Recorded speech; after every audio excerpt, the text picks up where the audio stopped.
السلام علیکم ورحمۃ اللہ وبرکاتہ ومغفرتہ الحمدللہ رب العالمین والصلاة والسلام علی سید الانبیاء والمرسلین اما بعد فاعوذ باللہ من الشیطان الرجیم بسم اللہ الرحمن الرحیم۔ ہماری سورۃ البقرہ الف لام میم پارے کا تجوید کورس ہے اور آیت نمبر 117 ہے۔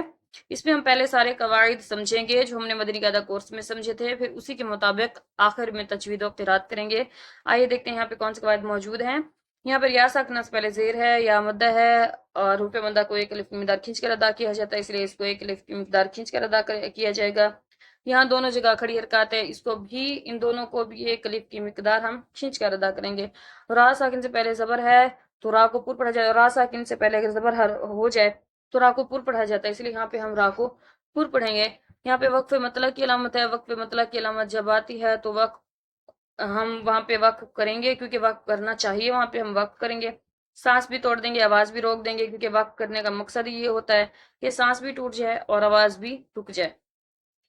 اور ہم نے وقف کی علامتوں میں پڑھا تھا کہ جب کسی حرف کے اوپر زیر آ جاتی ہے تو وقف میں جب ہم اس کا وقف کر رہے ہوتے ہیں تو یہاں پر ہم وقف میں اسے روک دیں گے، اسے ہم یہاں پہ روک دیں گے اور ہم اس کو ساکن کر دیں گے۔ یہاں پر الف سے پہلے زبر ہے، الف مد ہے، الف سے پہلے باریک حرف ہے تو ہم الف کو باریک پڑھیں گے، اور یہاں پر قاف ہے، قاف حروف مستعلیہ میں سے حرف ہے، اور مستعلیہ حرف جب آ جاتا ہے تو وہاں پر اس کو ہمیشہ ہر حالت میں پوری یعنی موٹا پڑھا جاتا ہے، اور یہاں پر اسے موٹا پڑھا جائے گا۔ یہاں پہ کھڑی حرکات ہے، کھڑی حرکات جب آتی ہے تو کھڑی حرکات حروف مدہ کے قائم مقام ہوتا ہے، اور حروف مدہ کو ایک الف کی مقدار کھینچ کر ادا کیا جاتا ہے۔ یہاں پہ کھڑی حرکات جو الف مدہ ہے وہ کھڑی حرکات میں کھڑا زبر کے قائم مقام، جو یا مدہ ہے وہ کھڑا زیر کے قائم مقام، اور جو واو مدہ ہے وہ الٹا پیش کے قائم مقام ہوتا ہے۔ یہاں پہ کھڑا زبر ہے یعنی الف مدہ کے قائم مقام ہے، اور حروف مدہ کے بعد حمزہ جو ہے دوسرے کلمے میں موجود ہے تو یہاں پر مد منفصل ہوگی، ہاں یہاں پہ مد منفصل کریں گے۔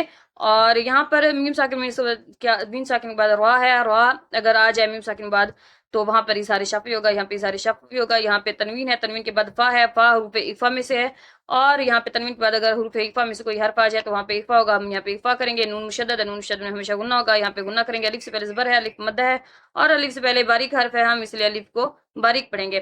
اور یہاں پر واو ساکن سے پیش ہے، واو مدہ ہے، اور یہاں پہ اس کو ایک الف مقدار کھینچ کر ادا کریں گے۔ یہاں پہ کھڑی حرکات ہے، کھڑی حرکات کو بھی ایک الف مقدار کھینچ کر ادا کریں گے۔ نون ساکن کے بعد فا ہے، فا حروف اخفا میں سے حروف، جب نون ساکن کے بعد حروف اخفا میں سے کوئی حرف آ جائے تو وہاں پہ اخفا ہوگا یعنی غنہ کر کے ادا کریں گے۔ واو ساکن سے پیش ہے، واو مدہ ہے، اس کو ایک الف مقدار کھینچ کر ادا کریں گے، اور وہاں پہ وقف تام کی علامت ہے۔